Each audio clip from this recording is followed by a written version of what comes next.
राजधानी रे स्कूल को बोमारे उड़ाइबाकू धमक। एका संगे 16 स्कूल को मिलिला धमक। पुलिस रो तदंत आरंभ। पुणी थरे बोमा धमक रे थरिला राजधानी थिबा 16 टी स्कूल को बोमा धमक मिलिछि। नुआ दिल्ली थिबा पाखापाखी 16 स्कूल को एही धमक मिलिछि।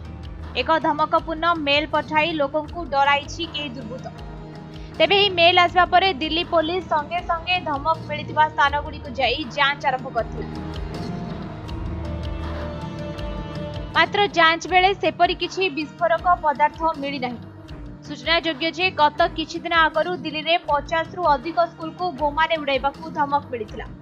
दुर्बृत्त जनक एहा बदल रे किछि टंका दाबी करथिले। तेबे पुलिस संगे संगे विद्यालय रे पहुंच जाइथिले। परे संधानी कुकुर सहायता रे अनेक खोजा खोजी होइथिला। मात्र सेठारे मध्य सेपरी किछि विस्फोरक मिली नथिला। अन्यपटे प्रथमरु पिलांक सुरक्षा को दृष्टि रखी विद्यालय को छुट्टी घोषणा करा जायतिला। तेबे समस्त घटना पछरे कहार हाथ रहिछि एने किछि स्पष्ट होई नाही। अन्यपटे पुणी आज सेही समान ढंगरे बोमा धमक मिलिछि।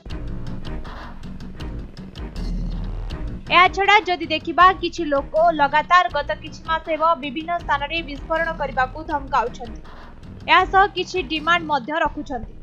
नवेम्बर शेष सप्ताह रे भारतर किछि स्थान रे आक्रमण हेबाकू कुहा जायतिला। एथिरे उज्जैन रो महाकालेश्वर मंदिर ना मध्य सामना को आसीतिला। तेबे एई घटना परे पुलिस मंदिर समेत अन्य स्थान गुडी करे पुलिस मुतयन करथि। मात्र शेष रे एपरि किछि परिस्थिति होई नथिला। तेबे एपरि केही जानि सुनी करूछि ना कोन उद्देश्य रहिछि किछि स्पष्ट भाबे जडा पडि नाही। ब्यूरो रिपोर्ट समय।